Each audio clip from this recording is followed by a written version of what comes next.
Welcome to the Sports Bros Podcast, featuring the Almighty B Live, the Money Man Scotty D, and your host, the head of creative, Eddie Cool. And without any further ado, here they are, the Sports Bros. What's going on, world? This be your boy, the HOC, the head of creative here at the Sports Bros Podcast. And guess what, y'all? It is episode 20. 20 of them things. Yes. We made it 20. Because some podcasts will make it by episode 5. Like, you know what? We're wasting time. But you know what? Here at the Sports Bros Podcast, it is more than just a hobby. And this is what we do, and we're going to make the most out of a given opportunity. And as always, I got the Almighty B Live with me. What's happening? What's going on in the world today? This be your boy, the Almighty B Live, 1/3 of the Sports Bros Podcast. Man, you know what? I want to apologize to the general public. You know what? I dropped the ball this week. Extremely busy. I did not bring you what happened. I didn't bring it to you, man. I was so incredibly busy, but incredibly thankful to work with SiriusXM, Barstool Sports, the Rough and Rowdy competition. We'll talk about that a little bit later, but I promise you, I'll be bringing it to you every single week from now on. But I want to apologize. Sorry, folks. Hey, be like, it is what it is. And, our followers and our listeners, they know what's going on. So no hard feelings. No hard feelings. And as always, we got the number one heel in all of the podcasting world, the Money Man, Scotty D. Man, you guys are so lucky to have me. I'm telling you. But let me share with you all. Let me share with you just a quick story here that made me feel old this past week. So I work at this Beast Ninja gym. And there's a kid that comes in. He's 16 years old, and he's a beast. I mean, he's training for football.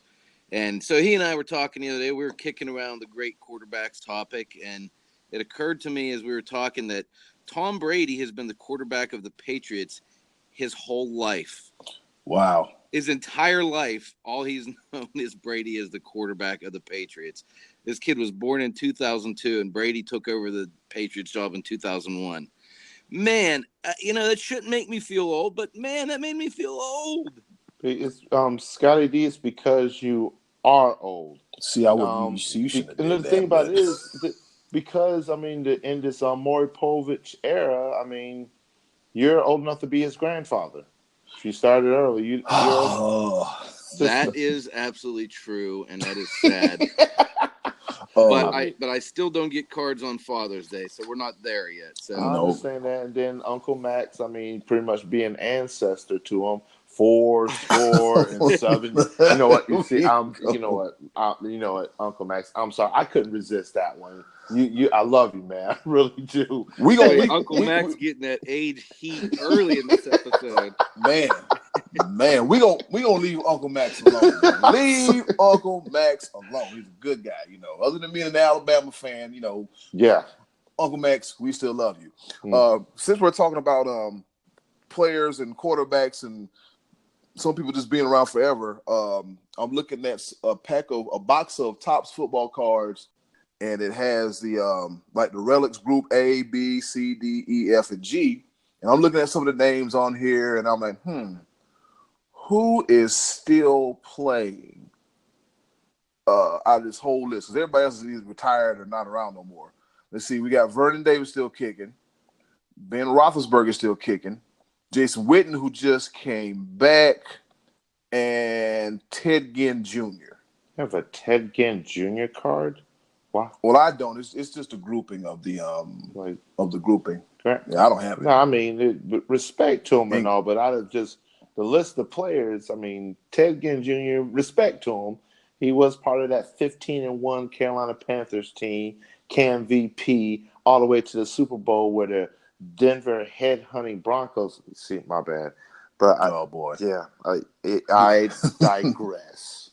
All right, so what I'm going to do is on the live page, I'm going to take a picture. I'm going to post a picture, and we can see who's playing, who's retired, and who's going to the land of obscurity. All right, let's go and get this podcast started, shall we? Oh, yeah. Ooh, take two. All right, let's get this podcast started, shall we? All right, the British Open was this past weekend, and Shane Lowry wins the British Open. And, of course, Tiger Woods misses the cut again. And where in the hell was our boy Brooks Koepka? Money Man, what you got on this? I think this was a great story. Going into this tournament, I remember thinking, man, it'd be nice to see Rory McIlroy get this tournament, get back on track with winning some majors. It'd be nice that, this tournament was in Northern Ireland and have an Irish guy win it. And an Irish guy did win it, just a lesser-known guy. Shane Lowry achieved a level of fame this week that he probably would never have known before. But this guy is not a bad player. He's not like a fluke player. At least I don't believe so. I can remember him in the 2016 U.S. Open.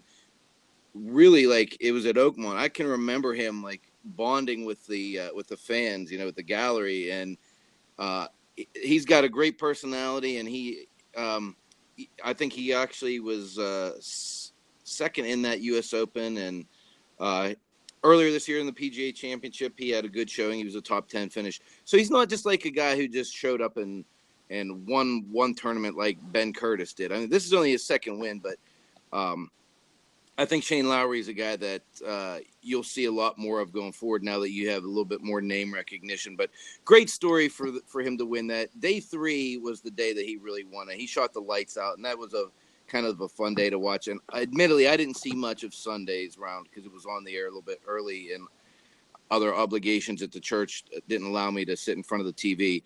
But good story for Shane Lowry. I'm happy to see somebody different get his hands on the major, especially a guy that did it kind of on his own turf. All right, Money Man Scotty D, you made some great points. Be Live, would you like to opine on anything regarding the British Open? Well, one thing I definitely want to put out there is that the golfing world does revolve quite a bit around Tiger Woods. And unfortunately, Tiger Woods bowed out. And it was almost disturbing the way he bowed out. Like, first round, +7, never found his rhythm. I think he was -1 round 2, but nowhere near the cut line. And then he admittedly stated that he's not the player that he used to be, and that he has to pace himself to extend his career and everything. And the amount of strain that he's put on himself the first every bit of 20 years that he's been playing, it was discouraging. Like, it's one of those things there's little to no chance that he is competitive. But the thing about it is that he also said that he was saving himself for the playoffs, which I'm still trying to figure out how exactly that's all set up, where he's only played but a handful of events. But maybe, does he automatically qualify for the playoffs having a major win on winning the Masters? Is that how it's set up? Well, I think it's cumulative points, and I'm not sure how that's scored, but by winning, you pretty much solidify, like winning a major, that carries a lot of weight. So he pretty much solidified himself in that spot. And I think he had some decent finishes in other tournaments too. I mean, he didn't win any others, but he's already qualified, I believe, for that FedEx Cup playoff spot. Understandably so, winning a major, I mean, there's 4 majors. You win one of those, that is pretty much solidified. How competitive will he be after such an abysmal showing at the Open? We're the only people in the world that call it the British Open, by the way. Yeah, it's the Open Championship. Yeah. But honestly, I was watching his interview, I think on Wednesday, and I leaned over to the guy next to me at the gym, and I said, "Look, man, this dude's not going to make the cut." He didn't sound like he was going to. The way he was talking, it didn't sound good. He was talking about how long it takes for him to get his body ready, how winning the Masters took so much out of him that he hasn't been able to play as much. I honestly think we have seen him win his last major. And I know we said that before. And then when he, miraculously came back and won the Masters this year, it opened our eyes to saying, well, it opened our minds to thinking, man, maybe he can keep doing this. Maybe he can do it again. But the way he sounds physically, I don't think he's going to be up to doing this again. Not winning a major anyway. I mean, he'll be out there and playing, but I mean, for Tiger Woods to not make cuts, that just shows that he doesn't have it physically to put out for the preparation. And more than anything, it's not that he can't play, because he shot a good round on Friday, but he just doesn't, I don't think, physically have it in him to put out 4 good rounds. See, that's the question that what you were saying with that is that the Masters took so much out of him, like, as opposed to any other tournament. What is it? What exactly does that mean? You're putting the same toll on your body. Like, I get it that you're in I guess it'd be a higher stress environment, but you're still hitting the ball for 7,200 yards, or what is it, like, each day, 72 strokes, 18 holes. It's all the stats that go into it. That doesn't change for a major as opposed to a non-major. You're still shooting the same amount of holes. No, but he's just saying that by that took a lot out of him. I think he would probably say that about any tournament at this point, that he's shooting 4 rounds. If he's making a cut and playing the whole weekend, I think all those he specified the Masters, but I think all those tournaments he's basically saying he can't keep playing a full schedule anymore. And if you're not playing a full schedule, you're not getting as much preparation. You're not playing competitively. I just don't think that it's in the card for him to win another major. And if he does, I think it would be the Masters again, just because that's a course that he's, so familiar with and plays all the, on a regular basis. I just don't think that he's going to physically be able to withstand the rigors of a full season at his age and at his body. I think he overtrained early in his career and messed his body up. That and such an incredibly violent swing in his young career that, it took its toll on his back. He's had, multiple back surgeries and all that. I just don't think that he has it in him to compete on a 4-round basis anymore. Yeah. Tiger Woods, he's it doesn't really seem like himself. I mean, like you said, the Masters really gave us some hope. Like, oh, he can do it. There's hope. And then we see performances such as this is like, man, I don't know. I don't know. And as we all know, man, Father Time is undefeated. Plus the Masters is, it's towards the beginning of the season. Yeah, earlier, exactly. Absolutely. So, but at the same note, you still hear about Tiger Woods doing some type of skins event in October. So it's like, where is his priorities at? Like, I don't know. Maybe is that skins event really necessary to the highest paid athlete in the world? But yet somebody that supposedly needs rest and all this time off and everything. I don't know. This because he just had that event with Phil Mickelson, which entertainment value, yeah, but what exactly are you accomplishing? And is that at the same note, and you're still saying that, oh, your body can't handle the regular schedule, then stop doing some of this extracurricular stuff and focus solely on the big. At the end of the day, still the big money maker is where you got all of your sponsorships and everything from the PGA Tour. But bro, at least he's not David Duval.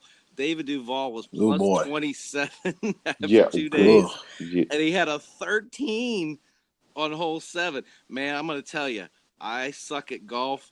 I think I could have taken David Duval on that particular hole. I think I could have beat a 13. Could have beat a 13. I paid to see that. And since 2015, let's see, Tiger Woods has missed the 2015 British Open, the 2015 PGA Championship, the 2017 Farmers Insurance Open, the 2018 Genesis Open, the 2018 U.S. Open, the 2019 PGA Championship, and, of course, the 2019 British Open. But it might be a done deal for Tiger. I mean, it might be just a whole nostalgia tour from here on out. So, congratulations to Shane Lowry for winning the British Open, and Brooks, come through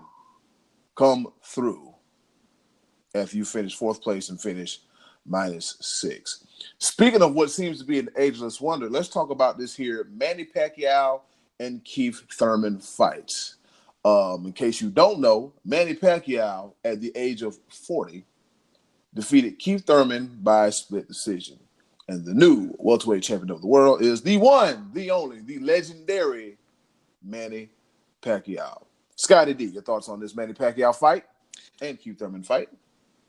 I think it's kind of sad that boxing is relying on a 40-year-old guy to draw the ratings and draw interest, because Pacquiao, after watching that fight the other night, I don't think is going to be around a whole lot longer. I think he's even admittedly saying that. But the three of us were kind of texting and talking back and forth during the fight, and we saw what ended up being a split decision. Two judges had it 115 to 112, I believe. Is that right? In favor of Pacquiao.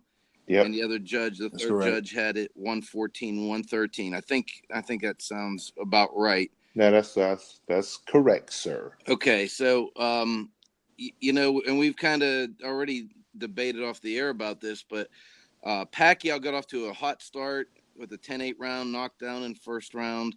I think maybe Thurman, who hasn't fought much in the last couple of years, may have been a little bit rusty and got caught. He didn't really look hurt. He just kind of got caught.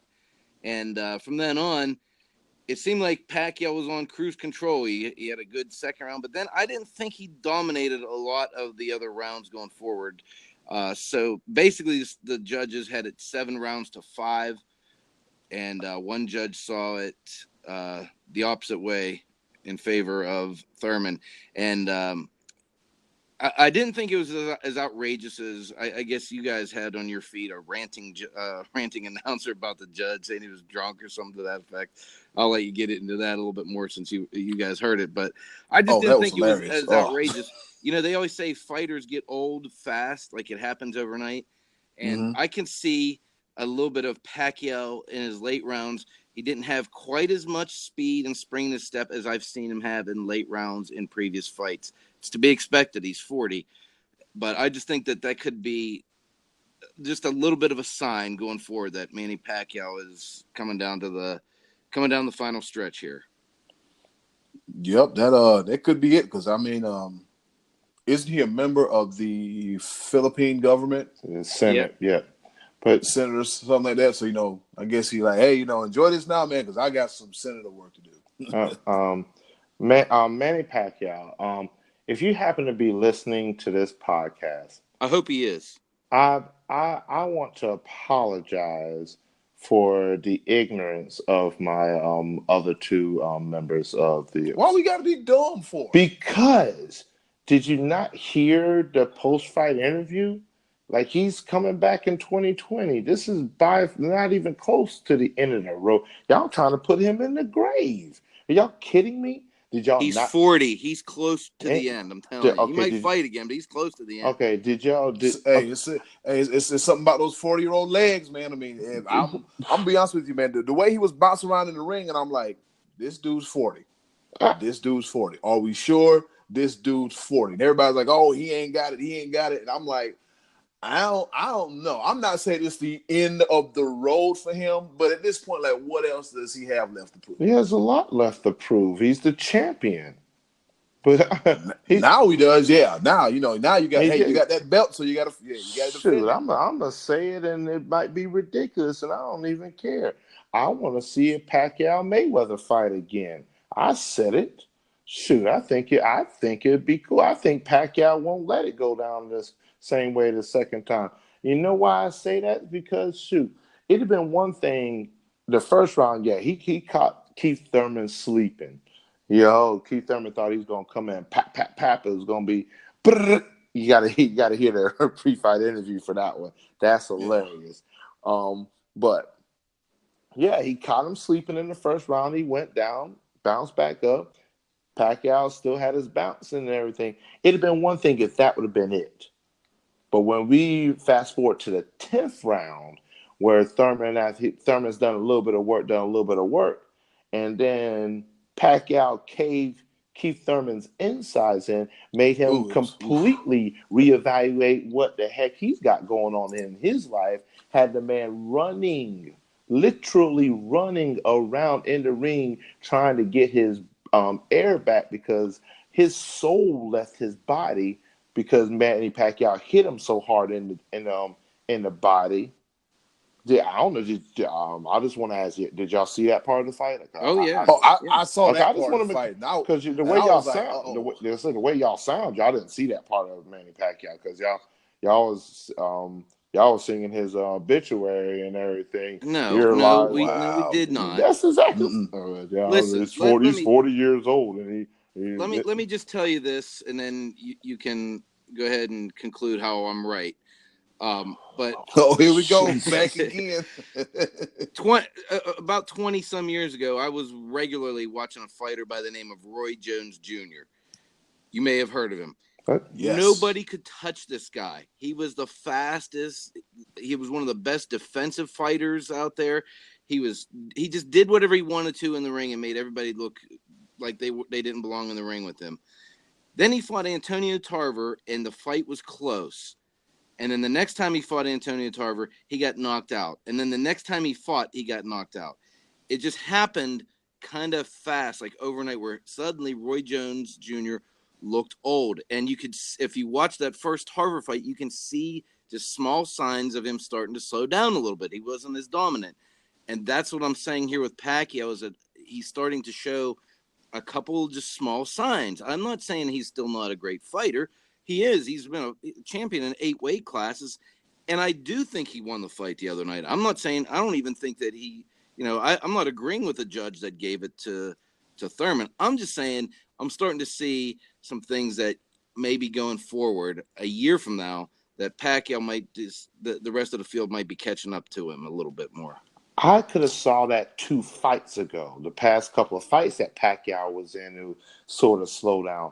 This one right here changed my mind. I'm trying to figure out how the both of y'all see some slowdown in Pacquiao in a fight that he clearly was the better boxer against a much younger, much stronger opponent. And I'm comparing Pacquiao to himself. I'm not comparing him to the other fighter. And he stood. That's the beautiful thing about that is that he's still better than the best. And he took down an undefeated opponent that was he did do that. Pacquiao was the underdog. The same argument you're making for Pacquiao that you're trying to make for Pacquiao, I'm going to make for somebody like Tom Brady and Drew Brees. Yeah, are they a little bit slower than when they were 15 years ago? Absolutely. Does that mean that they're still not the best quarterbacks in the league right now? Just because they're getting a little bit older doesn't mean they're still not the best, and that's why they're still in the game. Which is what I said a minute ago. But you're saying that he's slowed down. You put him in the grave? I did not. I just said I saw the man win a fight, and I agreed with the decision that he won the fight, and he outboxed a younger, better opponent. I just am starting to notice things. Having watched him fight before, I just didn't see it as much spring in his step late in the later rounds. He so even disrespectful. Said that he I can't believe himself in rounds 8 through 12. Those are his rounds, 8 through 12. And he was not dominant in 8 through 12. He didn't have to be. He was dominant when he was supposed to be. He came out in the first round, punched the dude in the mouth. Then when Thurman decided that he wanted to try to be close, try to bring the fight close to him again, he punched him in the gut. He's like, "Hey, hold on, player. You think you get a little too close? You getting too close. You're too close, man. You're too close. You get too close, man." Yeah, I will say this. I'm just glad that Keith Thurman went in there and actually fought and didn't. He showed up. He didn't leave it in the locker room. He came on. He's like, you know what? This cements my legacy here. Keith Thurman versus Manny Pacquiao. So I got to show up. And like you said, hey, that's okay. I got that one loss. That's okay. It's not the end of the world. So, and from what I heard about Keith Thurman got those hands of stone. He can knock him out. But, this time around, he had to had to prepare a little different for an experienced fighter like Manny Pacquiao, because the thing about it is, a fighter that experienced like Manny Pacquiao, he can damn near see it before it's coming. And once he sees it, he knows how to make the necessary adjustments to keep himself in the fight, and also to give himself the experience edge over a younger Keith Thurman. I'm gonna do this real quick. I'm gonna do this real quick to make Scott feel better, because Scotty D has to feel better about himself and make sure that he's right all the time, and that we're lucky to have him. Here we go. If they were to have a rematch, if there was a Thurman Pacquiao rematch, I would favor Thurman. Absolutely. I think Thurman learned his lesson in the hardest way imaginable. He got punched in the face, got punched in the gut, and he was outclassed by a more skilled fighter that has all the experience in the world. I bet the second go round, Thurman's not going to let that happen. Thurman showed throughout good bits of the match, and that's why one of the judges that might have been sipping on a little Hennessy with J.R. Smith, a little drunk on the sideline, decided to judge the fight Thurman's way. I think Thurman wins the next go round, but he got caught sleeping, and you can't do that, especially against Pacquiao. Scotty D, you got anything to reply on B-Live's rebuttal? And still undefeated, undisputed, the money man, Scotty D. Got to be more speechless. I'm going to stop doing this. I am going to stop giving you the slightest bit of credit, because you took it way too far. Eddie Cool, you know what? Just go on to the next topic. I ain't going to talk about this no more. Scott is a KG veteran, man, and that's what KG veterans do. You give them an opportunity, they take it out the park. Be Live, you should know this by now. You giving this fool more credit, God bless. I'm sorry. All right, composure. All right, speaking of fights, since you guys want to fight, recently in Fayetteville, North Carolina, the Almighty B Live had a chance to partake in the Friday Night Fights live in Fayetteville, North Carolina. B Live, can you give us a quick rundown and recap of what happened this past weekend? Oh man, this was an awesome experience. Going through with the pre-fight live radio show with Barstool Sports and Sirius XM at my place of business, Max Speed Shop, 42 North McPherson Church Road. Man, come and check a brother out, man. We've got the best barbecue, pulled pork, and brisket in the business. Good stuff. It's been proven. It's good. Nationwide competition. We go to Memphis, Tennessee for competition every year, placing the top 5 almost all the time. But yeah, this Friday was the Rough and Rowdy Brawl 9, brought to you by Barstool Sports and the Boys and Amazon original show. There was essentially, it is amateur boxing. It's actually not even amateur boxing. It's just two guys putting on the gloves and slanging and throwing haymakers and tiring themselves out. The format is 3 1-minute round fights. And basically the build-up behind it is just a bunch of smack talking. I don't like this. I don't like... And it was themed around the military, Army. I don't like the Army, da-da-da, blah, blah, blah. But yeah, it was very entertaining. Check out some of the footage. Join rnr.com, and then you can see a few clips at our Sports Bros Facebook like page. I shot a few live shots there. So the most entertaining fight of the evening was clearly the Brick House Cow House versus Keith Chunky but Funky Bates. Wow. Chunky but funky, man.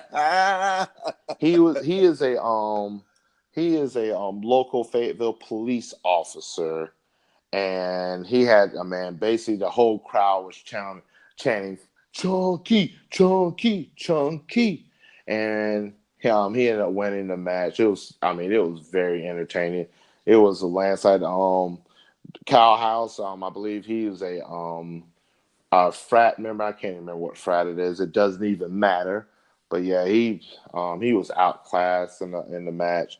Then another match that I had some personal ties to was Lewis Thanos Snap Crumsley versus Cameron Big Country Calloway. The reason why it's personal to me is that Lewis was actually a former server of mine at Applebee's, and Cameron is actually a current dishwasher for me at Mac's Speed Shop. So it was a former employee versus a current employee, and Thanos Snap came out with the victory on that. Cameron, don't hold your head down, man.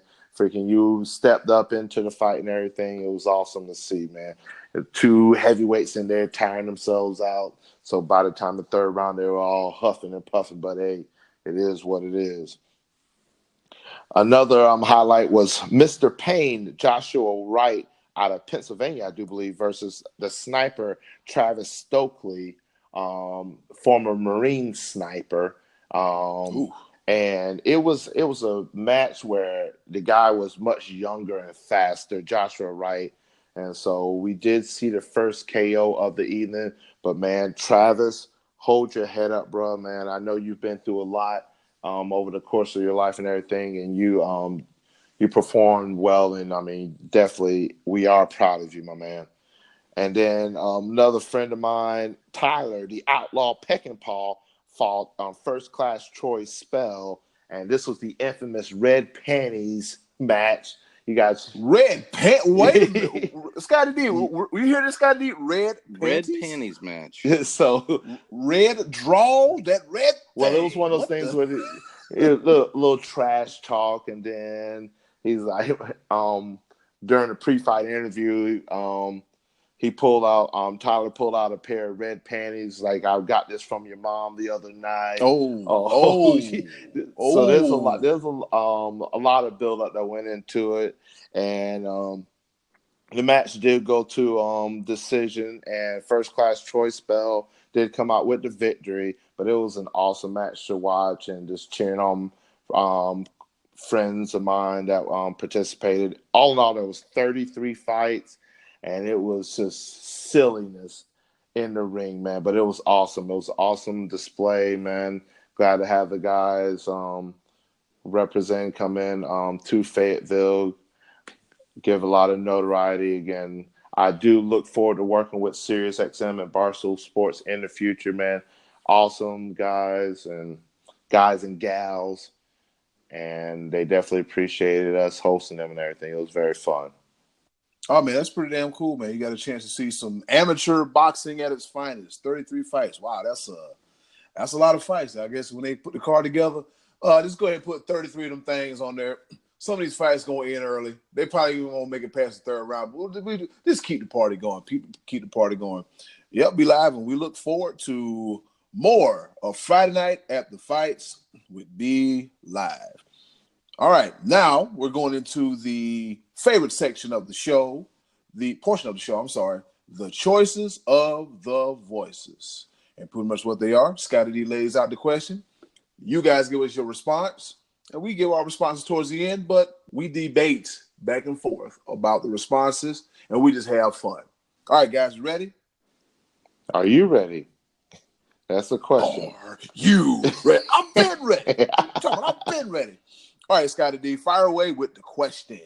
All right, the question of the week was, what team in any sport missed out on a championship opportunity or a dynasty opportunity by self-destructing or underachieving? And I thought that there was one or two that were kind of obvious, but I was wanting to see what other people, what was going to come across their desk as they were thinking this topic over. So let's see what we got here. What do we get, Eddie? Cool. All right, we got a few. We didn't get a whole lot. It wasn't, it probably won't, have the same effect as last week's discussion, which was good, about the top 5 quarterbacks. Very good spirited debates, entertaining as always. But this is pretty good too, because when you announced the question last week, I already had 2 teams on the top of my head. Like, can I answer mine now? But I'm a patient person. I'm the host, of course. And I got to wait, and I want to hear what everybody else has to say before I give my 2 cents. All right. The uncle to the show, Uncle Max. I don't care what anybody says, Uncle Max. We cool, all right? We're cool. We're cool. We're going to get out of the way, Uncle Max. We're cool. Nothing but love. Uncle Max says, it seems to me that the Buffalo Bills should have won at least one of their 4 straight Super Bowl appearances. Yeah, that's a good one because people forget how awesome those Bills teams were of the early 90s. I mean, Jim Kelly ran that no huddle run and shoot style offense flawlessly. He had great weapons with Andre Reed, James Lofton, Thurman Thomas out of the backfield. Defense was fantastic. Oh, yeah. The problem was they ran into the NFC East. They lost to the Giants, Redskins, and Cowboys twice. So I don't really feel that bad about it. I mean, I'm a Cowboy fan. Of course. Of course you wouldn't. Of course you wouldn't. Because that's the last time you've heard of anything from the Cowboys. I mean, understandably so. I mean, so someone else's misery. Thank God we're going to win the Super Bowl this year, so we'll have that to finally. Already, you know what? I'm going to thoroughly enjoy when the Cowboys become the answer to this question of the choice of the voices, because they have severely underachieved this season. I cannot wait. All right, Uncle Max, that's a good one too, man. You think they would have at least won one, but when you run up against a divisional buzzsaw, it's really hard to overcome that. And my heart kind of goes out to Buffalo, man. I'm like, wow, 4 straight appearances to the Super Bowl. Some teams are lucky. Some franchises are lucky to get to 1, 2, if that. But they went 4 times and 0-4, man. 0-4. It's a sad set of events, but hey, man, somebody got to win. Somebody got to. My heart goes out to the Buffalo Bills because you know what?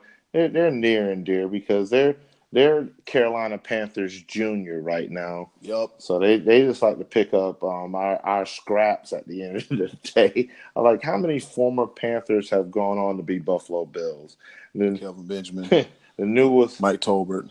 The newest one to the list. I think the arrow is trending in the right direction for them. I think it's pointing the right way for Buffalo. I think they're finally on the comeback trail. To come back to what? To relevance. I think they're going to start being a little bit more competitive going forward. It's been a rough go for them, but I think they're getting closer to being. I think the issue with Buffalo is like the defense is stellar because I played them I've had them the last few years of fantasy football. I'm like, okay, the defense does what it's supposed to do.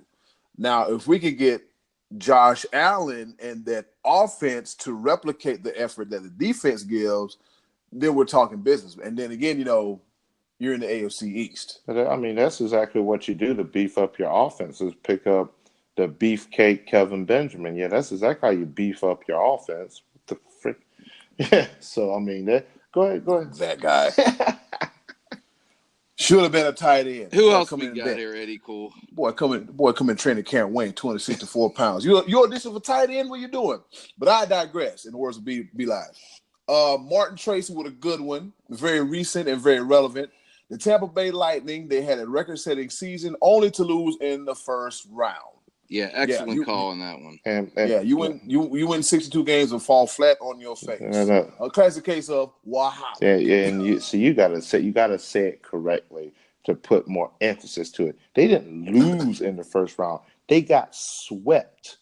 They got swept. The only team that has ever won the President's Trophy was the President's Cup trophy in the NHL. No, just President's Trophy. The President's Trophy in the NHL, and they get swept in the first round, the Columbus Blue Jackets, if I'm not mistaken. Yep. Insanity. Nobody ever saw that coming. That is the definition of underachieving. Disaster, dumpster fire. Yes, Martin Tracy. That's a perfect answer, Matty Ice, on that question. Absolutely. All right, next up is Rodney Bellamy. Shout out for Rodney for coming through every week. And Woodrow Dantzler. Anyways. Rodney Bellamy said the Atlanta Braves of the 90s, they should have won more with that dominant pitching staff and everything else that consisted of the Atlanta Braves of the 90s. I concur. And also the Jazz teams with Stockton and Malone. Poor guys ran into the GOATs in their primes and should have won at least one title. I definitely agree with that. I do have a question. Though. Okay. Was it Rodney that made the argument that I think him and Matty Ice were going? Was it those two going back and forth about the greatness of the New England Patriots? And then one of them said that it's because they dominate one division through and through, and Was it them two? That was Trey. Or was that Duke. Trey? Oh, Yeah, that Trey. was Trey Duke. Trey Duke. Was that Trey and who was it? Martin? Yeah. Oh, okay. Because I just thought about that because that was the Atlanta Braves of the 90s. Yeah. They completely dominated the what was it? At one time it was the NL West. I don't know how Atlanta they made only it. had they really split up the division. I'm still trying to figure that one out. But then they became the NLE. Oh, was it? East, right? Yeah. But yeah, Atlanta thoroughly dominated the 90s. And the fact that they only got one World Series victory through it all, that's a very good answer. And stop them alone, absolutely. Hall of Famers without question. That duo was nasty with it, and they just happened to run into Michael, Jeffrey, Jordan. Yeah, and you know what? I think that's a great argument that's a great answer with the Jazz. But I think you could even add on to the Knicks from that era too, because that Knicks team was solid with Ewing and Mason and Oakley. They just also the same time as Jordan was playing. Michael Jordan kept a lot of Hall of Famers from getting rings, but the Knicks and the Jazz, both those could have been multiple time champions. I think out of that era. As B-Live mentioned, the Braves, for some strange reason, were in the NL West. Let that sink in. Atlanta, NL West. But I digress.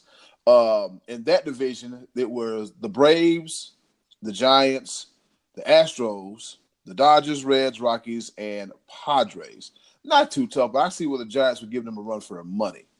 It's astounding that they were right there in the mix all those years and only got one ring out of it. That is kind of a surprise looking back on that, the way that shook out. Yeah, they won a bunch of games and dominated, many seasons, but only get one. The Braves should have had easily about 3 or 4. They should have been winning them at the clip of how the San Francisco Giants of the late 2000s and early, 2010s, how they should have won it. They should have been winning with with regularity like that. But who knows what happened? Egos, Bobby Cox, John Sherholtz, Ted Turner. There's a whole lot going on. All right, and Kurt Malloy. Shout out to Kurt Malloy. A very interesting one. He said the 85 Bears could have been a dynasty team if they had discipline. They could have won 2 or 3 Super Bowls. I have to tell you, when I made this question, I had that team in mind. The Bears, the 85 Bears is the single most dominant team I've ever watched play in the NFL. And it seemed like they were completely set to dominate the NFL for the next 3 or 4 years. And that was one definitely was a missed opportunity. I think they never even got back to the Super Bowl. I think they got to the championship game either the following year or the year after that, but they just could never pull it together. And I think some of that has to be a reflection of Mike Ditka for not, having more discipline with that team. But from that season, they filmed the Super Bowl Shuffle, and they just became kind of overnight celebrities. And I think that just kind of ruined the team continuity. There's a great ESPN documentary about them too. I don't know if you guys have ever seen it, but that kind of details a little bit of what we're saying here. But that was a super dominant team that won the Super Bowl that year. They just rolled. I got a quick question. I just want to make sure my history. That was William the Refrigerator Perry. He was on that team, correct? It was his rookie year. Yeah, his rookie year. I know this is going. I know exactly where this is going. I'm like, he talking about William Perry. All roads lead to Clemson and Dabo. B-Live, you got to do a better job of masking this stuff, man. I just hit you with that Luke Kuechly, man. I just snuffed out the play. Oh, you're running to the left. I'll stand right here. Let's see if you call home. All right. Oh man, I got running to the left. Yeah, I got you. Yeah. I'm like, why is he? I'm like, you know what? I'm gonna stop you right now. But go ahead. Nah, that was my piece. That was it. he got his point in. Yeah, he got it. I damn it, Scott. I tried to cut him off at third. Oh, I tried to cut him off. Yeah, off. the Grizz played for Clemson, but yeah. Oh man. Wow. But yeah, it's just that offense. that defense is just how do you have like you said, Scotty D, that team was dominant. I think they were ranked the second most dominant team of all time. And for you to only have one Super Bowl from that, like what the hell's going on? It's boggles my mind. But like you said, man, mismanagement, egos, and was that everything. Was that Jim McMahon? Was that the starting QB? Yeah, he was never really healthy. I mean, he was a really good quarterback. He was perfect for that team, but he was never really healthy, and he was never really that focused. I didn't think. Yeah, because there was a lot of stories behind his ego being like a dividing factor in the locker room, if I'm not mistaken. Oh yeah, he was. Yeah, he was a. He was a wildcat. Because what was the scene in the 30 for 30 where he had the headband? Yeah. And he did something, and he was trying to get at Pete Rozelle, the former commissioner at the time, and it was more a circus than anything. That's where I was right. kind of alluding to. Mike Ditka just didn't take enough control of that team. It was a circus, and another one that I would equate to that in baseball was the '86 Mets. Ooh. That team, the '86 Mets, won the World Series, but that team had all the makings of a dynasty.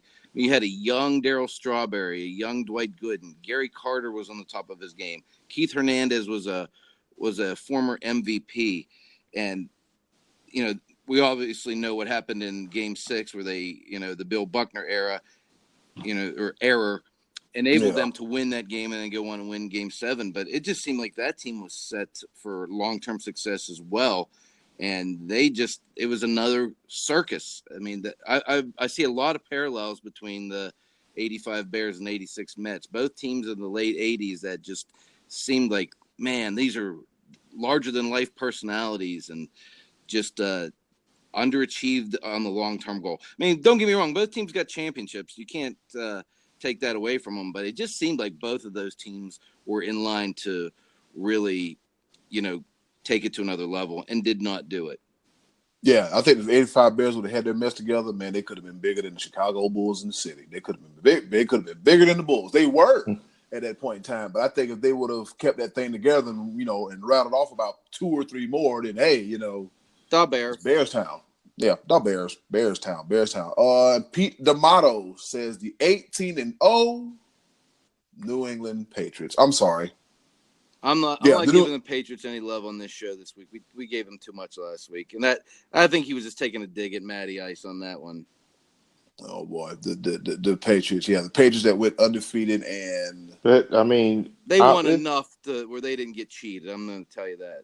But yeah, it's a slight dig, but it's still. That team was the greatest team on turf, and I'm not talking about them. Okay, well, you don't have to talk about them. This is more than just you on this show. I want to give Pete the just amount of time he deserves, and I think it was a very good answer because good one, Pete. And the 72 Dolphins are very much appreciative of the New York Giants that year because they were nervous.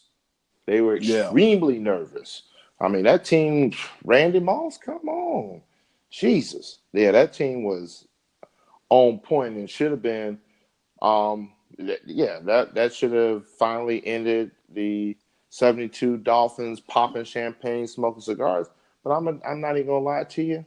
I'd much rather have the Dolphins smoking the cigars than have Tom Brady freaking being able to carry that torch on top of the 6 rings that he has till the end of time, because I don't see that ever happening again. There's too much. Yeah, I don't think we'll see that. We'll never see that again. I don't think it's gonna happen. I just don't. Like you said, it's too much parity, too much going on. The way free agency is and the way the league is, I think we're going to see it this year in the Dallas Cowboys. I knew it. I felt that. Boy, here we go. Anyway, who is that? Everybody? We get everybody. Yep, and that is everybody. All right, so shout out to Uncle Max, Martin Tracy, Rodney Bellamy, Kurt Malloy, and Pete D'Amato for coming through on the choices of the voices. All right, I'm going to flip a coin. And I'm gonna figure out who's gonna go first between you two. Scotty D. All right. Well, I kind of already gave my two main ones. All right, The cool. So we 86 move on Mets to and me. 85 Bears. Hey, I might say something nice about Clemson. Hold off there. Okay. You might hear something nice. Wait a minute. Don't hold your breath, be loud. Go ahead. Those were my two main ones. The jury's still out on one. The Chicago Cubs, just a couple years ago, had a great young team and won the World Series. They could be in line to do that again this year. But I think if they don't get another one within the next, maybe 2-3 years, we could look at them as a possible missed opportunity team. I think about the Fab Five, that they never won any kind of championship. They didn't win the national championship or the Big Ten. Talking about Chris Webber, Jalen Rose, Jackson King, and Juwan Howard. And then another team that I really think had the look of a dynasty was the late 80s Oakland A's. That was McGuire and Canseco, the Bass brothers. Yeah. They had Dennis Eckersley out of the pen, Ricky Henderson, Dave Stewart. Yep. I mean, that was a team that was loaded. Yes. They went to 3 World Series, and the only one they won was the 89 World Series, which was overshadowed by the earthquake because they played 2 games and had to take like 9 days off before they went back and then finished off the Giants. But they were done in by the Kirk Gibson home run. I'm convinced of it in that first series, the 88 World Series against the Dodgers. Kirk Gibson hit that 9th inning home run, and it's one of the biggest, most historic, shots that you ever seen in Major League Baseball history. But the Oakland A's, that team, they easily could have been a mini dynasty there in the late 80s. So those were the main answers I came up with, and it was interesting to hear. I kind of thought the 85 Bears were like I said, that was the team I kind of had in mind when I created that question, and I figured somebody would come up with that, and Kurt Malloy did. So there's one common answer. B-Live, what do you got on this? I'd like to hear your answers. All right. Let me take a moment real quick because this one was a little bit difficult for me not because of the question itself, but the answers that popped into my head.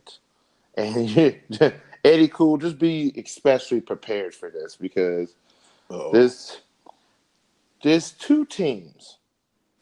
They're both college football. All roads lead to Dabo. Just want to go ahead and put that out there.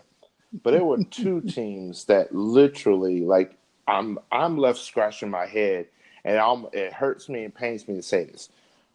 The Florida State Seminoles, the 2013 national champion Florida State Seminoles, and then the 2014 playoff, they made it to the playoffs and then got decimated by Oregon 59-20.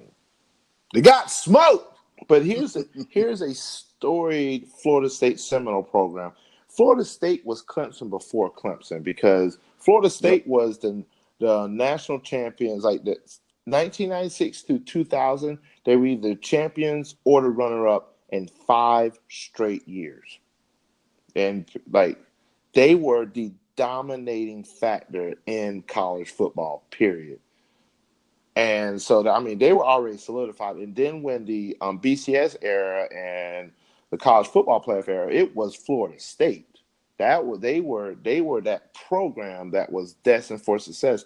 The torch had been passed from Bobby Bowden to Jimbo Fisher, and I'm just over here like, man, this is gonna be tough. Yeah, but then Florida State was never the same after Jameis Winston left.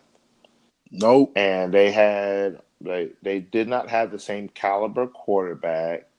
And then the bottom fell out when Jimbo Fisher decided he wanted to leave and go to Texas A&M. They are a shell of them former selves of what they were back in 2013, 2014. And now, because of the dominance of Clemson, Florida State has a long road ahead of them. But my second team, this is the one that I want you to make sure that you were sitting down. I do not like Florida State, but I have to respect them. I have to say, this hurts. God bless. Let me try. Oh. All right. The South Carolina Gamecocks. Yeah, I said it. and especially the 5 years leading up to Mm-hmm. 2013. Yep. When they finished the 2013 season, they were ranked 4th overall after it was all said and done. If I'm not mistaken, was that the year they also beat Michigan and that shot heard round the world?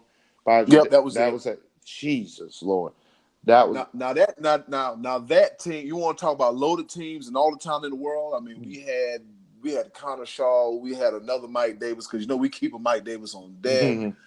The wide receivers were good. The tight end was good. We were good on all sides of the ball. Was Alshon Jeffrey still on that team at the time, or was he already? I think he may have been gone, but yeah. we had who do we have for we keep some some pretty decent receivers, so But here's the reason why I say the South Carolina Gamecocks, because that was the essence of Steve Spurrier.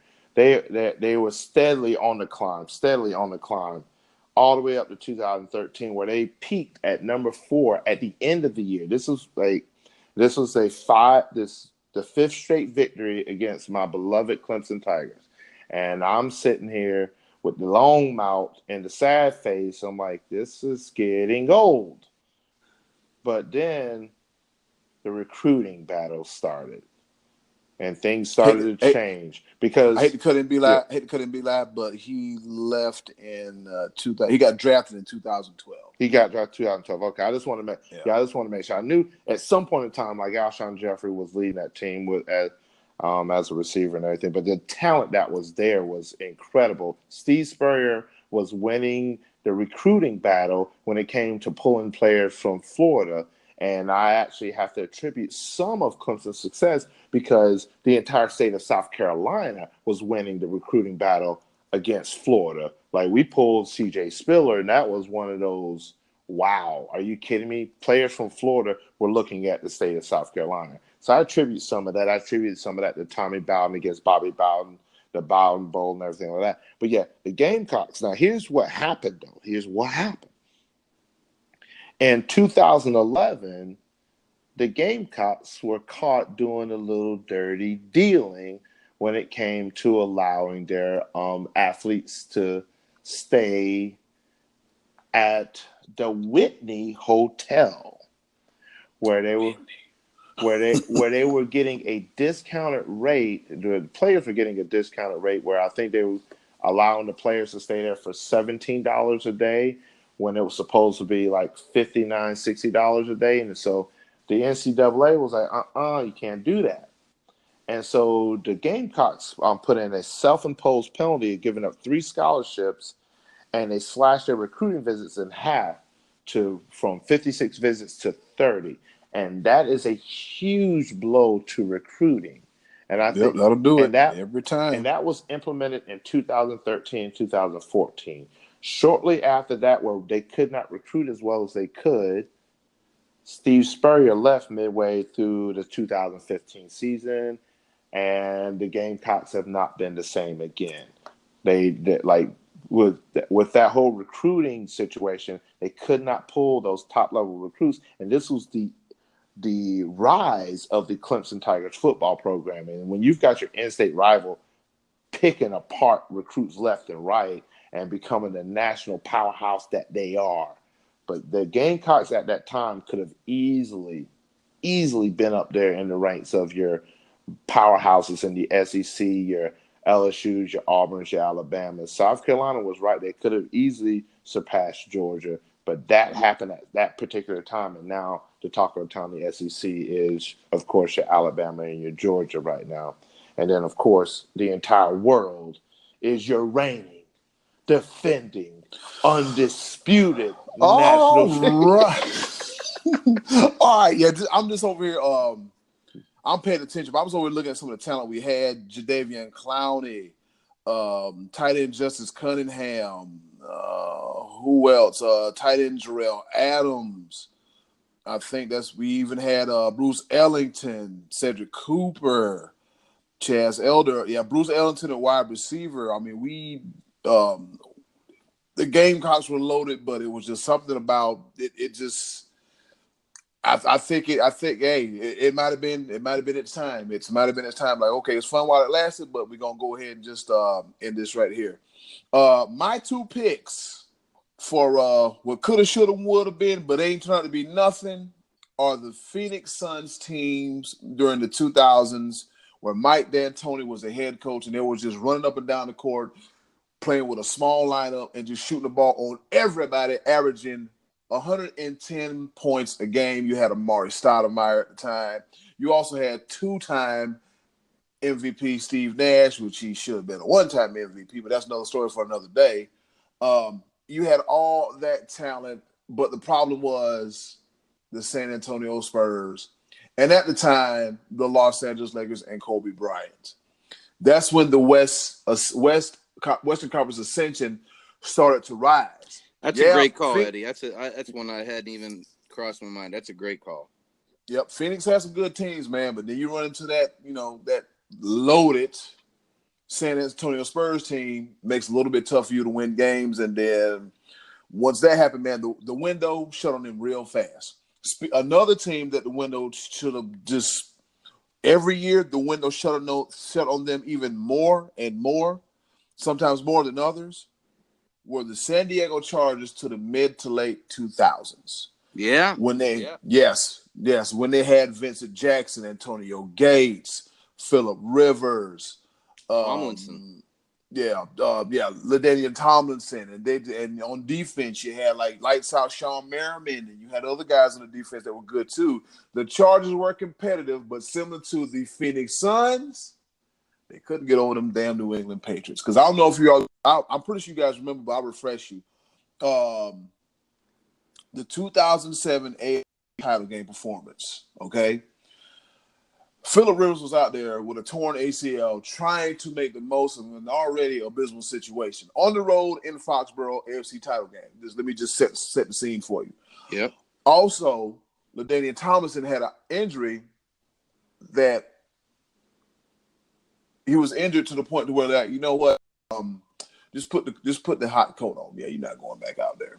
And that was it for a talented San Diego Chargers team. I think they went like third. I think they lost all of two games. They lost all of two games the year before. And in 2007, they went 11-5, but coming out of the AFC. But if you want to know the formula to beating the Patriots, just watch the Patriots and the Broncos title game the year the Broncos went to the Super Bowl. Just watch that if you want to learn how to beat somebody. So those are my two choices for the for the choices of the voices. I mean, it was easy, Scott. It was like it was the lowest hanging fruit. It was the easiest one to pick because they were so fresh on my mind. All right, so now that we have, I got a question though. Because that actually, I do appreciate the Phoenix Suns, and that led into something I mentioned in the last podcast because we were talking about would James Harden and Russell Westbrook be able to coexist in Houston? Guess who's their coach? Yes. Mike D'Antoni. And will Mike D'Antoni end up at the end of his career? Will he end up being one of those upper echelon coaches? Because not only now, because you brought up the Phoenix Suns that ran into the Los Angeles Lakers and the San Antonio Spurs, now you're looking at a Houston Rockets team that ran into the likes of Golden State that Mike D'Antoni's been coaching. This dude has literally been one step away from God knows how many championships.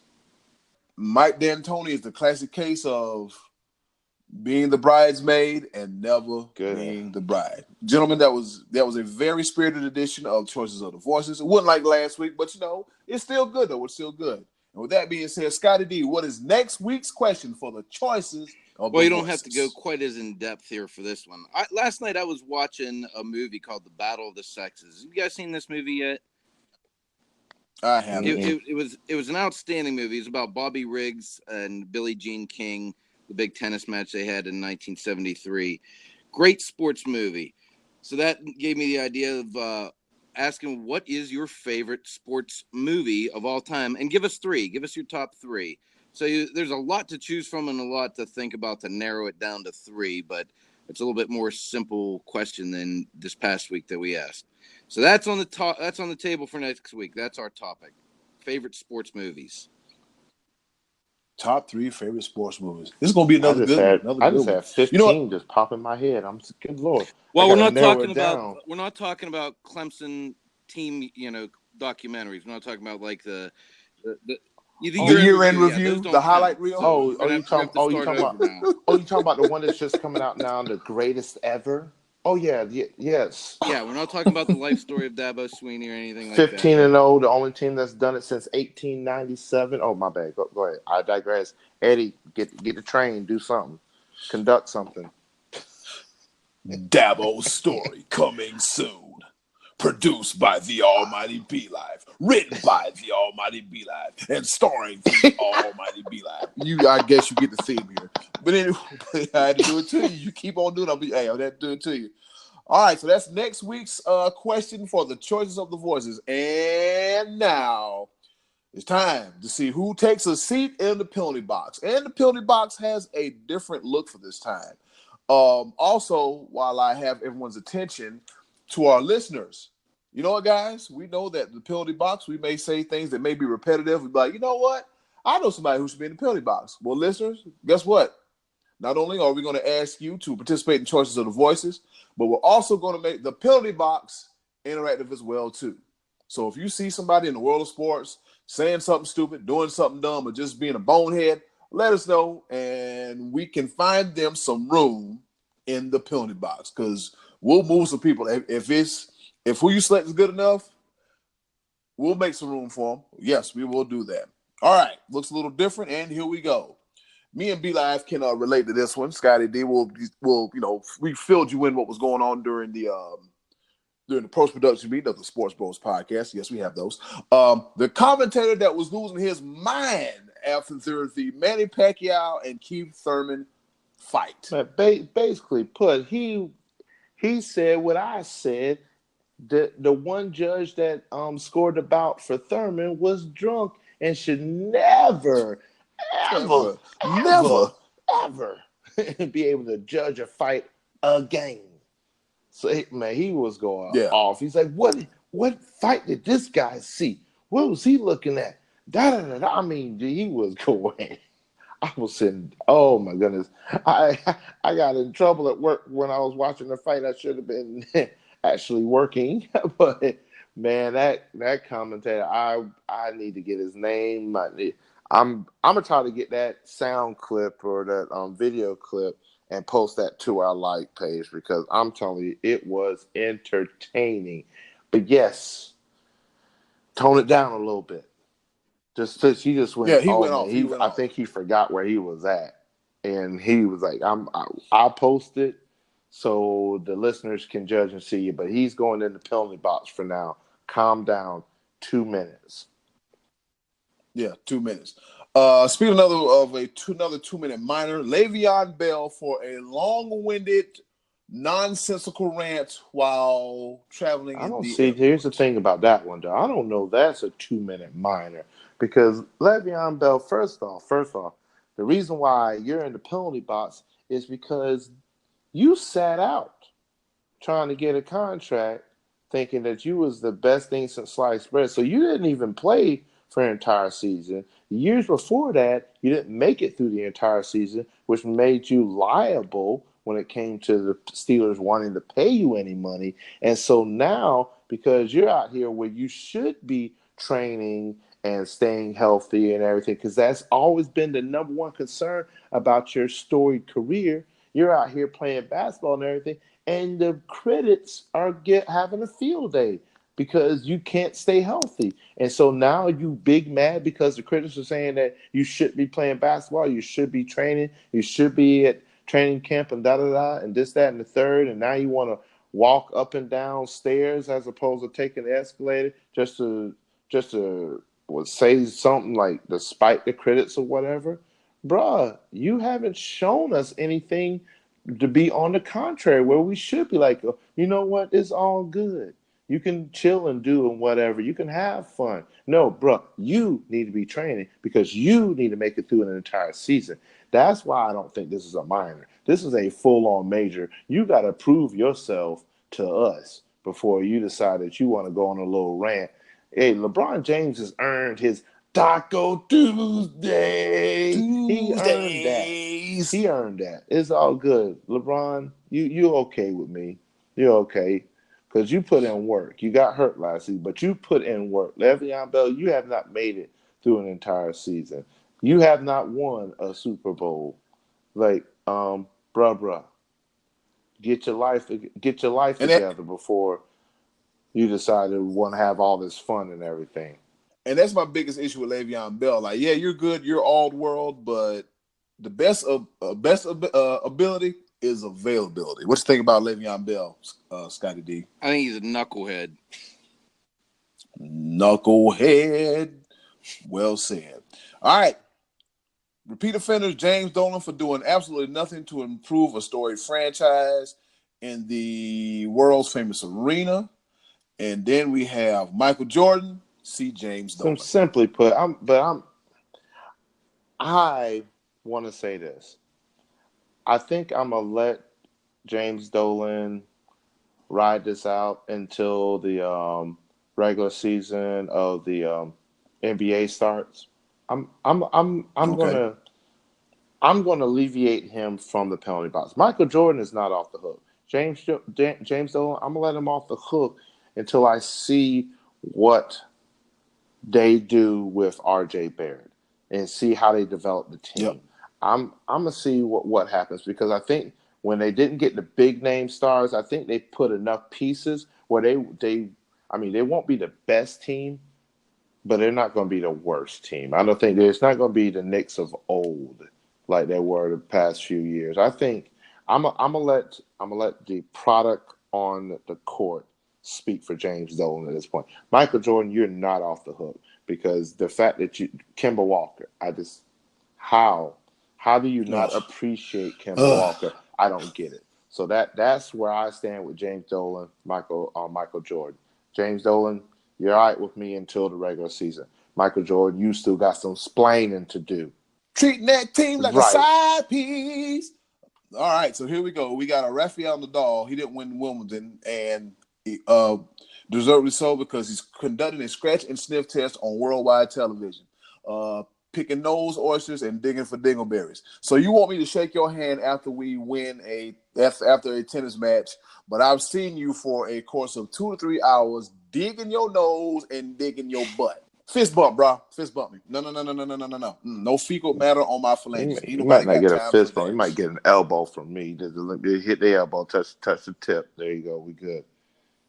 Hey, if that's the case, you just might get the classic player nod. Right. Yeah, we good. We good. All right, then we got OJ Simpson for wilding out on Twitter, stating that he's got some getting even to do and posting knife emojis and getting into it with a troll account. OJ, know better, do better. You'll be around longer. We have 2 new additions as of this morning to the penalty box. With James Dolan leaving, with him leaving, we replace him with Jason Whitlock and his delusionalism, encouraging players to go get their money. After the players said, you know what? We don't want to play 18 games during the regular season. No. B-Live, can you give us a small recap of the backstory of why Jason Whitlock is what he is? Well, not is what he is, but why he's in the penalty box? He's in the penalty box for multiple reasons, but just simply, like, you played not one lick of professional football.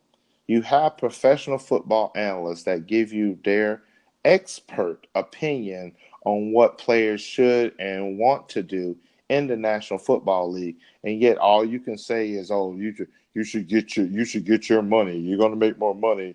Why would you say no to that?" Because, bruh, have you played in the NFL? The amount of toll that comes, like, biggest thing about the NFL is player safety.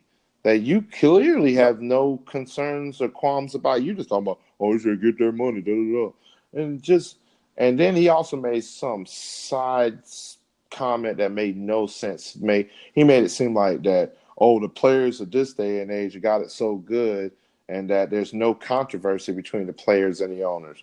What storylines have you not been reading? Like, the players and the owners are at odds all the time, especially Yeah. especially about this 18-game thing, like player safety and all of that. You're not paying any attention, and you're surrounded by NFL talent, and you clearly just do not listen. I've watched your show one time. I've heard comments from you before. I tried. I can't do it anymore. You're in the penalty box, and you're going to be in the penalty box for quite some time. I'm a try. I'm a try, but right now you just doing the most and just not listening. You just you talk to hear yourself talk, and it's just pretty much. Yeah, because as crazy as it is, I'll watch an hour of Colin Cowherd, and y'all know how I feel about him, than I will of Jason Whitlock. Well, some of those Fox Sports guys, man, I don't get it. I don't quite get it. And then last in the penalty box is Dan Le Batard being Dan Le Batard. And Scotty D, would you like to opine why? Yeah, Dan Le Batard got him to just because he's whining and crying because he wants to put more of his political views out there. I mean, ESPN recognized that the general public was turning against that, and a lot of it's very liberal. And that was kind of the basis of our show. We talked about that before we did our first episode. We don't want to talk politics on here. This is sports. We want to talk sports. That's a way to get away from the divisive topics of politics. And he works for ESPN, the worldwide leader in sports. So stick to sports, Le Batard. Stick to letting Poppy talk on a banana and pretend like it's a telephone. That's funny. That's entertaining. We don't want to hear your opinions on politics. And if you want to get them out there, then just leave ESPN and go to another network like Keith Olbermann did, and then you talk politics. So until then, you get 2 weeks in the box, Le Batard. Yeah, we try to stay away from divisive material, and politics is one of them because we want you guys to come listen and have fun. That's all we want. Talk about sports. We'd rather talk about who's better between Brady and Manning versus who's better between Democrats and Republicans, and not wind up hating each other at the end of it. We can agree to disagree and then get the hell on. That's all we want to do here at Sports we just want to talk about Clemson, and that's it. Is there anything so wrong with that? We just want to talk about Dabo and Clemson, and he prays on Clemson. That's all we want. We don't want to be divisive in our political talk. I'm just taking a moment to take it all in. I love it. Yep. I love it. All right, so that's it for the penalty box. And like I said, listeners, if you know somebody that might want to take a seat in the penalty box, let us know. Please let us know. All right, we're coming towards the end of the show, and we got a round of pepper. 3 topics, kind of sort of rapid fire style, and entertaining, informative. You just might learn something. And I'll go first. Ooh, give me the ball. It's kind of hard to handle this ball with stitches in my fingers, but I digress from that story. All right. First pepper point goes out to Keith Thurman for making the fight between him and Manny Pacquiao competitive. A lot of people thought that Keith Thurman was going to go in there and just phone it in, mail it in. No, he made it competitive. He fought against one of the greats of all time, and he held his own. So, Keith Thurman, much respect for holding your own in a competitive fight. Over to you, Scotty and much D. respect to him for his post-fight interview, too, where he was very gracious in defeat. I really like that. Yeah. All right. Since it is the dog days of summer, I'm going to throw a couple baseball points out there. But within the last couple weeks, I saw Joe Madden and Aaron Boone both get ejected in their respective games.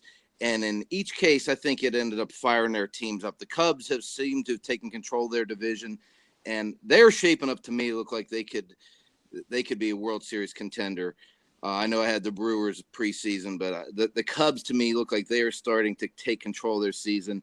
And the Yankees, the way that Aaron Boone responded with that Savages rant this past weekend, and they pretty much put Tampa Bay away and locked that division up.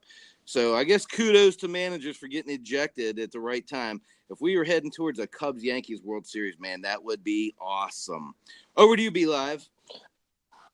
Aaron bleeping Boone. Nice. Definitely love when the managers fire up their squads, man. I love it. One of my favorite parts of baseball. The protective netting in baseball. All teams have taken the netting all the way to the end of the dugout But there's 6 teams due to incidents that have happened the past couple of months have now extended it all the way to the foul poles. The Baltimore Orioles, the Washington Nationals, the Pittsburgh Pirates, the Los Angeles Dodgers, the Texas Rangers, and the Chicago White Sox have begun to put up the protective netting all the way to the foul poles. Now, there is a little bit of a public outcry. Why hasn't all of Major League Baseball, why hasn't the league itself implemented across the board with all the teams? And my thought process behind this is that one part of the allure of baseball, part of the nostalgia, is being a part of the game. Minor league level, especially, but even in the majors, you see where foul ball is hit and everybody's scrambling to grab a ball and be part of history and everything like that, grab a little memorabilia and everything. And now it's becoming inherently dangerous. And I would like to take a moment to the families that have been affected with the young kids. And then there was an incident last year, I do believe, or a couple years ago, where an elderly lady passed away due to injuries from a foul ball. So it's very somber moment, and I definitely don't want to take away from that. I just think I respect teams' decisions and what they would like to do as far as that's concerned. I do have concerns about having 2, 3, 4-year-old kids that close to the action. Possibly would protective netting help? I mean, what do you guys think on that? It's a classic case of knowing what you get into before you get into it, and once you get into it, the level of expectations they heighten a little bit more because of what it is. And like you said, Be-Live, if you have younger children, 2, 3, and 4 in that range, you might have to be careful when you purchase those tickets because, if you're on this side of the foul line or that side of the foul line or behind home plate, this could happen. But when you're in parts where the netting doesn't cover it, that's where, that's where, you're kind of playing Russian roulette because, like you said in the conference call earlier, Scotty D, if you have your head down and you pick it up, you got a line drive coming at you, you really can't do nothing. There's nothing you can do. So it's just a classic case of knowing what you're getting into before you get into it. And once you get into it, this is what you can expect. So that's how I feel about it. Yeah, I'm all for the protective netting. I don't think it detracts from the game. I'm all for safety. So no, yeah, we're all for safety too. It's just you just have to be aware. Have to be aware. All right. So does the ball come back to me? All right. Since we're talking about baseball, let's talk about the $400 million man, Mike Trout. He has 10 home runs in the month of July. At this point in time, it makes me wonder, who's getting more bang for their buck? Philly or the Angels? Philly or the Angels? Well, yeah, Bryce Harper, but shout out to Mike Trout, who might be well on his way to an MVP caliber season. Over to you, Scotty. Yeah, man. Trout's looking good right now. I love it. Heating up. A little bit earlier in the show, I alluded to the 86 Mets and Dwight Gooden. Well, Dwight Gooden got arrested on June 7th for like the 1,000th time. He got arrested in New Jersey for cocaine. He's facing up to 5 years in prison. I actually hope he gets it because if he doesn't, he's going to die. We know how this is going to end. I remember I was a big fan of the Stone Temple Pilots, and Scott Weiland was their lead singer, and he had repeated run-ins with substance abuse and addiction. And I kept thinking, I can't believe this dude is still alive, and he no longer is. If Dwight Gooden doesn't go away, we know how that story is going to end. And I like Dwight Gooden. I watched him on the 2011 Celebrity Rehab with Dr. Drew. That was 9 years ago, and here we are still 8 years ago, and he's still having these the lifelong addiction difficulties. So here's hoping that Dwight Gooden gets that cleaned up before the story ends terribly. Over to you, Be-Live. All right, yeah, absolutely. And just a little side note, I've dealt personally with addiction, and it is a very tough road. And prayers for him, and just hopefully, like enough hits to the head, you realize that you got to make a change. All right, on a higher note. All right, check this out. All roads lead to Clemson and Dabo Sweeney.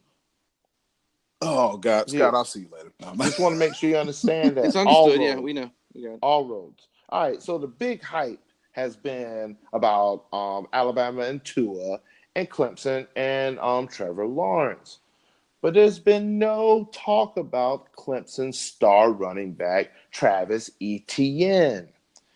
All he did last season was run for 1,659 rushing yards and 24 touchdowns. He averaged 8.1 yards a carry. But maybe I'm going to pause real quick so y'all understand it. 8.1 yards a carry. That's almost a first down running the ball. Ridiculous with it. And the only thing that stopped him from doing even more is that Clemson has an embarrassment of riches. Hashtag we too deep. We had a 4 running back structure last season with Lynjay Dixon, Tavian Feaster. Shout out Tavian Feaster. He's going to transfer on us, but understandably so because he was a 5-star recruit and he deserves the shine. He might end up going to the Gamecocks or the Virginia Tech Hokies, but Travis Etienne should be getting a lot more love. But unfortunately, because of the system that he's in, I mean, he's been sharing the load, and it's still going to be that way because Clemson does a very good job of preserving their players. So a lot of players get a lot of playing time, and so they can shine in the upcoming moments and not be tired like Alabama and Nick Saban claims that they are and playing the tougher opponents, which is a big freaking lie. Mm-hmm. But yeah, Clemson, Travis Etienne, we too deep. Eddie Cool, there you go. When I pray tonight, I'm going to pray for forgiveness that I didn't heap enough praise upon that young man. And I said the ball goes to Eddie Cool. All right. Yes. Give me the ball. Everybody back up. Everybody back up. Give me the ball. I'm gonna start beating you in the forehead and the thighs. Keep it up. Keep it up. All right. My third and final pepper point goes to the world of professional wrestling, namely New Japan Pro Wrestling. Around this time of the year, they have a month-long tournament called the G1 Climax. Now, the winner of the G1 Climax gets something similar to a Money in the Bank contract as to where they win the contract. But guess what? Right before the big event, Wrestle Kingdom, which is the Japanese equivalent to WrestleMania, the winner of the briefcase has to defend that contract against a challenger of their choosing or in case somebody wants to call them out. So, with that being said, it's a very interesting tournament, hard-hitting, a lot of matches going on, a lot of dream matches. It's crazy. Split up into 2 blocks. You got different blocks of wrestlers from Block A, Block B. But I don't know what block this is in because I hadn't really been paying attention. But Jon Moxley, formerly known as WWE's Dean Ambrose, had a match with Japanese veteran, hardhead, badass, if you will, Tomohiro Ishii. Now, let me tell you about Tomohiro Ishii. Tomohiro Ishii is all of 5 foot 7 inches tall, but 225 pounds, but he fights like a super heavyweight, okay? This match was good. I don't want to spoil it. You have to watch it. When I say it was a good match, because at one point you didn't know who was going to win here, who was going to win there. They both came in as champions. None of their belts was on the line. Ishii had his never open weight title with him. Jon Moxley had his newly won IWGP United States title with him. The match was a great match. And I watched that after the Keith Thurman and Manny Pacquiao fight. Oh, I was in heaven. I was in wrestling heaven. And I will say this, though. It is worth checking it out when you get a chance. Jon Moxley, Tomohiro Ishii, G1 Climax, instant classic. All right, and the ball goes to Scotty D. All right, so this past weekend, the greatest reliever in the history of baseball went into the Hall of Fame, talking about Mariano Rivera. Man, when I was in the final year of Yankee Stadium in 2008, I went up there and watched the game. And when Mariano Rivera comes out of the bullpen and Enter Sandman's playing, it is electric. And I just wanted to give a shout out to acknowledge how great a player he was and how classy he was. And I'm happy to see he finally took his rightful place in the Hall of Fame as the first ever unanimous selection. Yep, all-time leader in saves, 5 championships, and the last player to wear the number 42. Oh, yeah. Mm-hmm. The last player to wear the number 42. So big shout outs to the boss man, Mariano Rivera. Is that it for Pepper? I always get left out on the third one. I get it. Always. Oh, here you go, be like, here's the ball. Get the ball. Last Pepper point. But yeah, it's gonna be a quick point. There's pictures have shown up between the Carolina Panthers, and they had a jersey made for U.S. women's soccer star Megan Rapinoe after the back-to-back victories in the Women's World Cup. And it divided the Carolina Panthers fan base, as it always is. I just need everybody to just celebrate the victory. The United States back-to-back Women's World Cup victories. And that was the message that was coming across. Stop digging too deep into it. Congratulations to the Women's World Cup team. Congratulations to my Carolina Panthers for being class acts and celebrating that fact. Love it, love it, love it. Keep pounding all day, every day. I'm taking you home. They're giving me the go home cue. I'm giving us the go home cue. That being said, thank you for listening to another edition of the Sports Bros podcast. But before we go, we still have to figure out when and what time we're going to do this whole fantasy football league thing. During the week, an announcement will be made. It will be made. Video might accompaniment might come with it, but announcement will be made because we're trying to get this thing cracking, and hopefully I'm just trying to beat somebody and win another fantasy football league. Quick be live from bragging, and Scotty D, you can just come along for the ride too. And with that being said, Scotty D, how can the people reach you? Scotty D had to take off on us.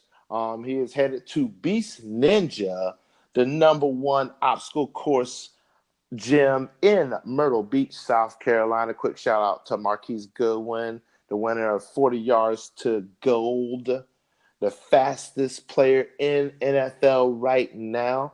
He trained at Beast Ninja, so quick shout out to Scott on that. Scotty D. Hopefully very soon he'll be coming to us with another Scott's Thoughts that you can find on our Facebook like page of the Sports Bros podcast.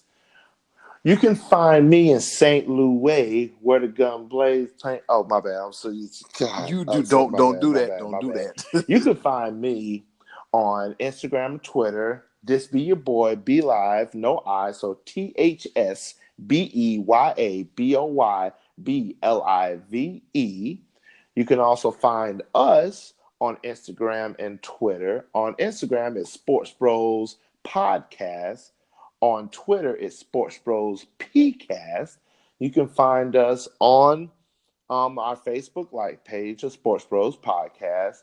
You can also find us on our newly formed YouTube page, the Sports Bros Podcast. We have some videos of my feature video of what happened Wednesdays. And some clips from our podcast. You can find that on our YouTube page. You can find the head of creative, Eddie Cool, and his Tranquilo. Or Three Things Thursdays on our YouTube page as well. And we got a lot more things going on. We're working with WordPress. You can also, if you have any questions about our show, or you can also email us at sportsbrospcast@gmail.com. And Scotty D is also the trivia man too, and he's pretty good at what he does as well too. You can find me, the HOC, on Instagram, Cool Season, all one word, and also you can find me on all of the Sports Bros related social media platforms, from Instagram, the Facebook, the YouTube, the Twitter. Oh, I'm gonna be there too. You can also catch me on Snapchat, supercool5000, the word super cool with a K, and the number 5000. And as always, you can catch me on Facebook. If you got my number, you can call me. No, don't do that. Don't do that. Don't do that, because 9 times out of 10, I ain't gonna answer the phone. All right. With that being said, You know how to reach us and contact us. Episode 20 is in the books of the Sports Bros podcast. As I mentioned earlier, we'll be making an announcement about the Sports Bros podcast Fantasy Football League, probably in the middle of the week. Thank you. Thank you for listening, sticking with us, participations, giving us your comments, your suggestions, whatever you want to, well, however you want to contribute to make this a better podcast, because guess what? This is by the fan, for the fan. We're just like you. We're not controlled by some network. In 2019, we're just getting started. 2020, we're going to be making some major moves. And with that being said, it's been another episode of the Sports Bros podcast. And as always, in closing, do something nice for yourself. Please don't neglect yourself. But if you can do something nice for someone else, go ahead and do it. They'll appreciate you for that. This is the Sports Bros podcast. Yes, sir. Bye.